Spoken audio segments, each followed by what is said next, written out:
Zdravo svima! Jedan od najvećih problema sa kojima se danas suočava svaka zemlja, pa i naša, jeste mentalni poremećaj kod dece, koji su nastali usled perioda pandemije zbog preteranog korišćenja digitalne tehnologije. Istraživanja se rade na globalnom nivou i rezultati koji su do sada zapaženi su zaista katastrofalni. U Kanadi se svako 600 dete leči od neke vrste mentalnog poremećaja, a dosta njih je i na opasnim lekovima. U našoj zemlji se drastično povećao broj dece koja su zavisna od digitalne tehnologije.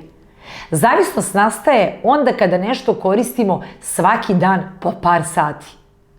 Ustanovljeno je da su deca u proseku izložena od 2 do 7 sati dnevno ispred bilo kakve vrste ekrana. Povećani broj anksiozne, depresivne i agresivne dece zbog neadekvatnog sadržaja koji deca prate bez nadzora roditelja. Samim time se povećao i broj vršnjačkog nasilja.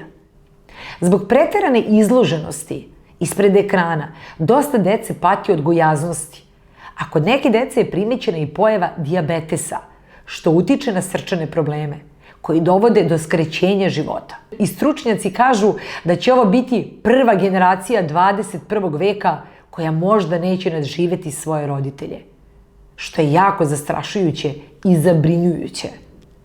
Deca najčešće koriste internet noću, posle 12 sati, kada roditelji spavaju.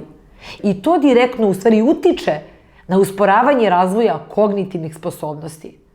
Čak se 90% učitelja složilo da su primetili pad koncentracije i fokusa na času, nezainteresovanost dece za školske i vanškolske aktivnosti, nezainteresovanost dece za razvoj novih veština i interesovanja i nezainteresovanost za fizičke aktivnosti.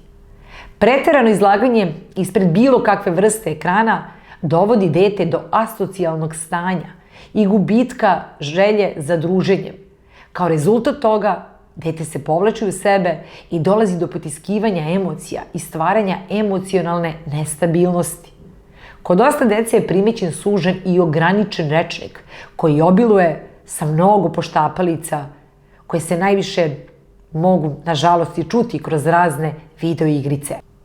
Ako asocijalnost, agresivnost, depresija, vršnjačko nasilje, gojaznost, zdravstveni problemi, pad koncentracije i volje za učenjem, gubitak želje za fizičkom aktivnošću i skučen, ograničeni rečnik opisuju decu današnjice, mi kao roditelji imamo veliki problem na kome moramo podhitno da radimo.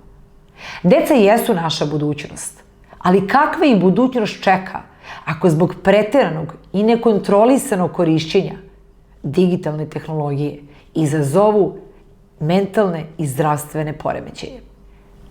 Na institutu EDEPA u okviru programa Zadovoljan roditelj, zadovoljno dete kreirana je radionica pod nazivom Živi realno, ne virtuelno.